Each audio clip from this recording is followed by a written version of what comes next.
What's going on, my fellow Jedi and Padawans? Welcome back to another Jedi gaming video. Thank you guys so much for coming back to the channel, and if you guys are new, welcome.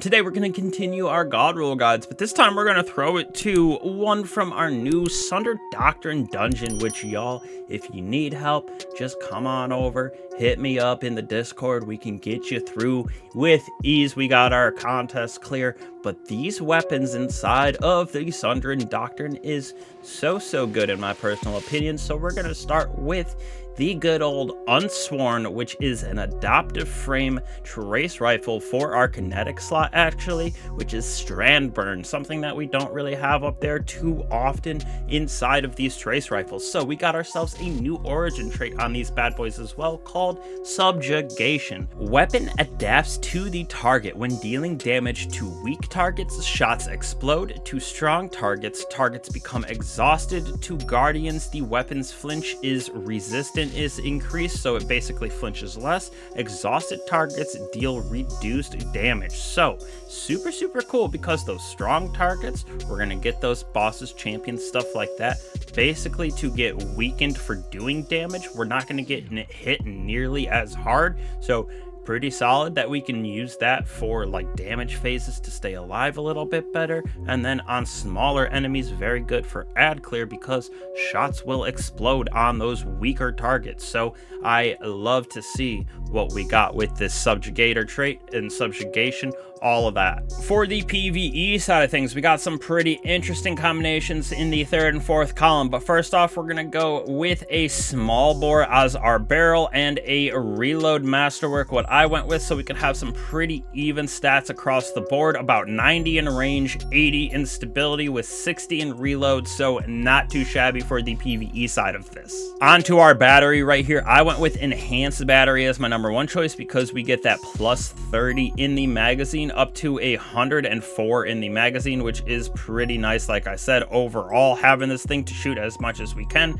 for that weakening, or that exhaust I should say, so they're not doing as much damage, or all the explosions that we're getting from that subjugation on those weaker targets. In the third column here, we got ourselves three different choices for y'all: Tear or Terror. In the first one, precision final blows cause nearby targets to become severed. Rewind rounds. When the weapon's magazine is empty, it refills from reserves based on the number of hits. Definitely my number one choice for this one.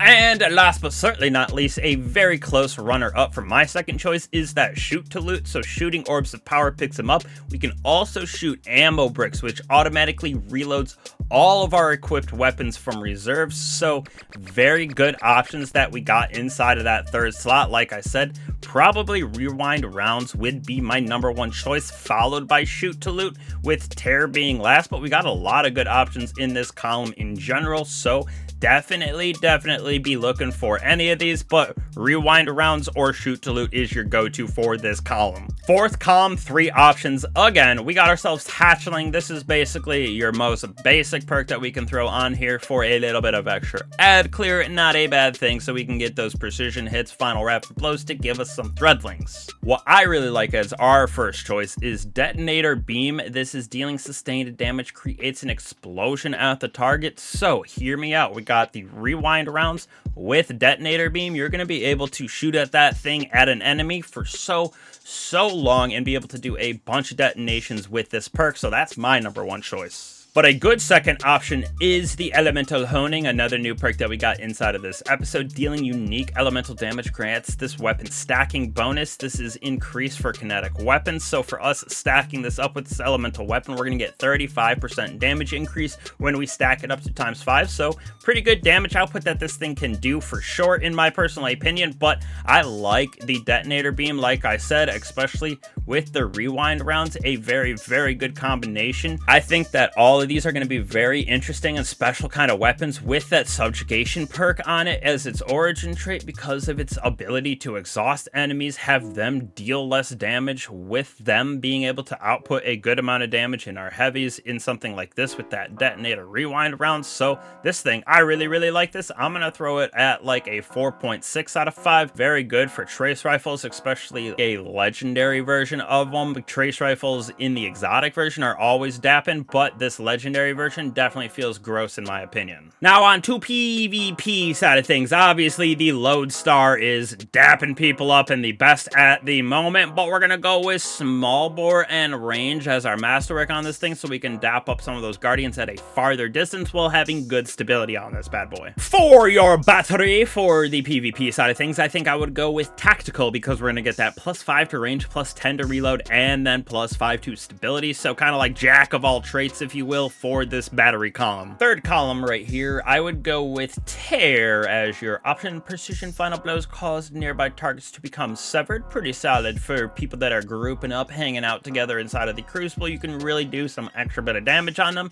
For that, I would almost say that's about it because we don't have anything else that really speaks to me besides maybe stats for all, so you could get some extra like handling and reload on that bad boy. But again, it's not anything too crazy, as tier would be my really 5 out of 5 option. Same thing in the fourth column. I think your two options would be that detonator beam that I talked about earlier for the PvE realm, and then the same thing, elemental honing is also one that I would put on. Both of these from the PvE side too, but both very good because you just have to deal damage with the elemental honing, which will stack up, doing a good amount of damage, up to 35%. So I think that this is probably my #1 choice. Really haven't got to shoot too much inside of the crucible to get our detonator beam to proc, but on something like a super, this would be very good in my personal opinion. So I do like having detonator as an option, but would probably throw an elemental honing as my #1 choice. So,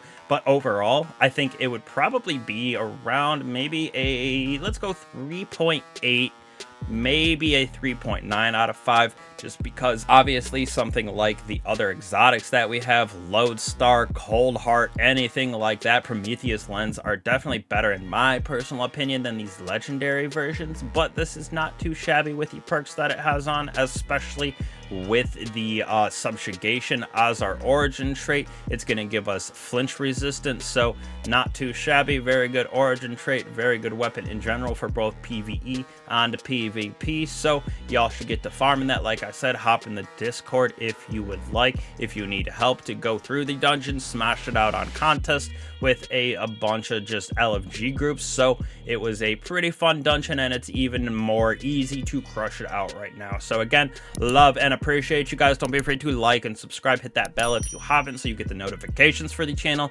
that we put out with these god roll guides, as well as our builds that we put out. Got a lot coming out here in Oct episode 1 to 3. You know what I'm saying, my ADHD be going crazy, but appreciate you guys again. I will catch you guys in the next one. Peace.